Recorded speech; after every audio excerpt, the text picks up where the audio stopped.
नमस्कार दोस्तों, इस वीडियो में हम बात करेंगे जीवन की बहुत बड़ी प्रेरणा देने वाली कहानी की। अपनी गलतियों या अनुभवों से सीखना ही सफलता का मार्ग दिखाता है। जीवन के हर मोड़ पर हमें कुछ न कुछ नया ज़रूर सीखने को मिलता है। इंसान को हमेशा सीखते रहना भी चाहिए, ज्ञान की कोई सीमा नहीं होती। ऐसी ही एक कहानी है, हमेशा सीखते रहना चाहिए, एक कारीगर और उसके बेटे की।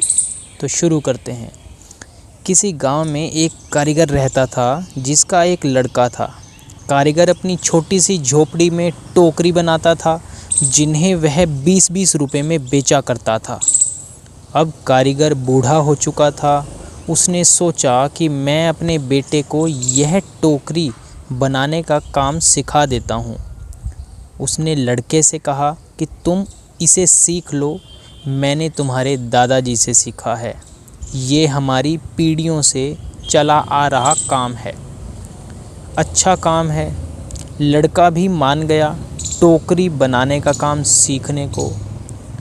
पिताजी ने लड़के को टोकरी बनानी सिखाई और उसे बाजार में बेचकर आने को कहा। लड़का टोकरी को लेकर बाजार गया और बेचकर आया ही था। पिताजी ने पूछा कि उदास क्यों हो? लड़का बोला कि मेरी बनाई हुई टोकरी केवल 10 रुपये में बिकी है। पिताजी ने कहा, चलो कोई बात नहीं, आज तुम्हें और अच्छी टोकरी बनाना सिखाता हूँ। पिताजी ने और अच्छी टोकरी बनाना सिखाई और उसे बाजार में बेचने को कहा। लड़का टोकरी लेकर बाजार गया और अपनी बनाई टोकरी को 15 रुपये में बेचकर आया। लड़का अब भी उदास था। पिताजी ने फिर उदासी का कारण पूछा तो लड़के ने कहा कि टोकरी केवल 15 रुपये में बिकी है। पिताजी ने कहा, कोई बात नहीं, धीरे धीरे तुम्हारी बनाई हुई टोकरी अच्छे दाम में बिकने लगेगी। तुम अच्छे से टोकरी बनाना सीखते रहो। पिताजी ने और अधिक अच्छी टोकरी बनानी सिखाई और टोकरी बनाकर बेचने को कहा। लड़का बाजार गया और उस दिन टोकरी 30 रुपये में बिक गई। लड़का बहुत खुश हुआ। पिताजी ने पूछा कि आज इतने रुपए की टोकरी कितने रुपए की टोकरी बिकी है? लड़के ने कहा, आज मेरी बनाई टोकरी 30 रुपये में बिकी है। पिताजी ने यह सब सुनकर लड़के से कहा, बहुत अच्छा है, चलो आज तुम्हें ऐसी टोकरी सिखाऊंगा जो 40 रुपये में बिक सके। लड़के ने कहा, बस पिताजी, आप खुद 20 रुपये की टोकरी बेचते आए हो, आप मुझे 40 की टोकरी बनाना कैसे सिखा पाओगे? आप रहने दो, आपसे ज़्यादा रुपए की टोकरी तो मैं बनाना जानता हूँ। इतना सुनकर पिताजी ने कहा, ऐसा ही कुछ मैंने भी कहा था जब मेरे पिताजी खुद 15 रुपये की टोकरी बेचा करते थे। एक दिन मेरी टोकरी 20 रुपये की बिक गई।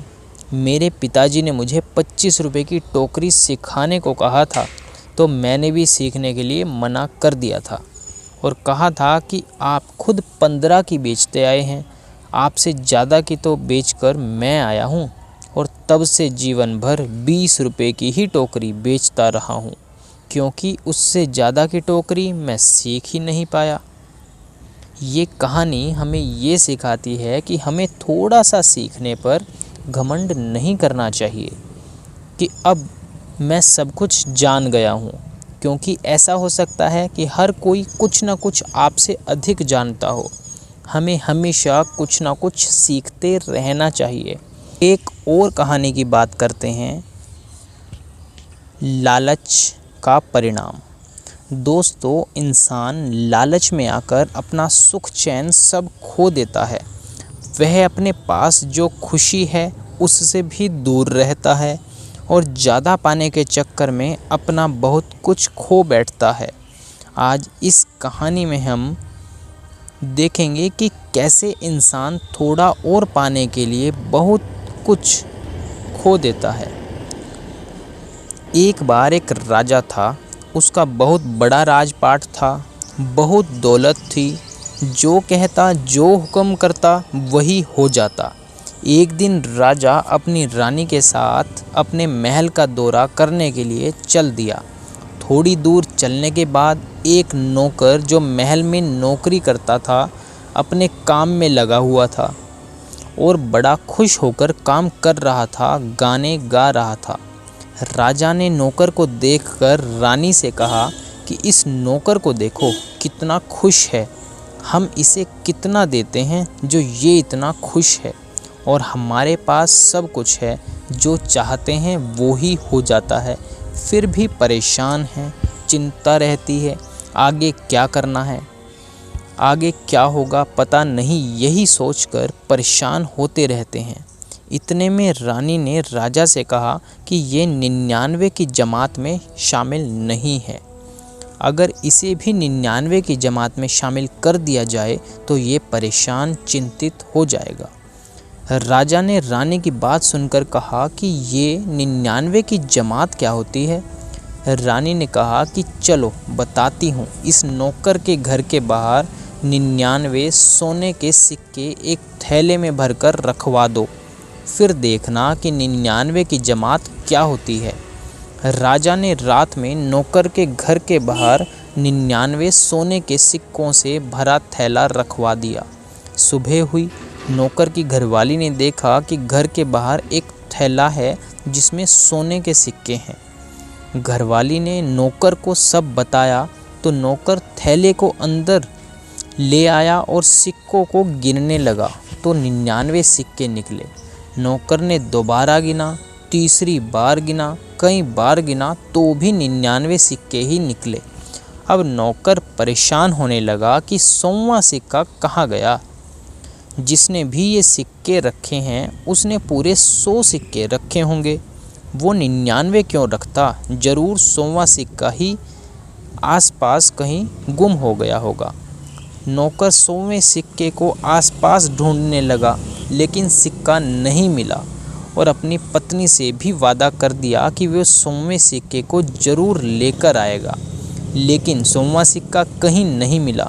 अब नौकर की खुशी व गाना गुनगुनाना सब खत्म हो चुका था। राजा भी उस नौकर पर नज़र रखे हुए था। राजा ने देखा कि नौकर जो पहले बहुत खुश रहता था, अब बड़ा दुखी रहने लगा। राजा ने रानी से पूछा कि ये कैसे हुआ।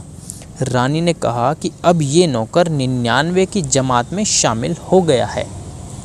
अब ये खुश नहीं रह सकता, क्योंकि अब इसे 100वां सिक्का चाहिए। हम में से ज़्यादातर लोग ऐसे ही 99 की जमात में फंसे हुए हैं, जिनके पास बहुत कुछ है खुश रहने के लिए, लेकिन और पाने की चाह में 100वां सिक्का पाने की चाह में 99 सिक्कों का इस्तेमाल ठीक से नहीं कर पा रहे हैं। सब दुखी हैं, परेशानी में हैं। सभी को अधिक पाने की चाह नहीं करनी चाहिए, जो है उसमें ही खुश रहना चाहिए। बेवजह किसी से अपने संबंधों को खराब न होने दें।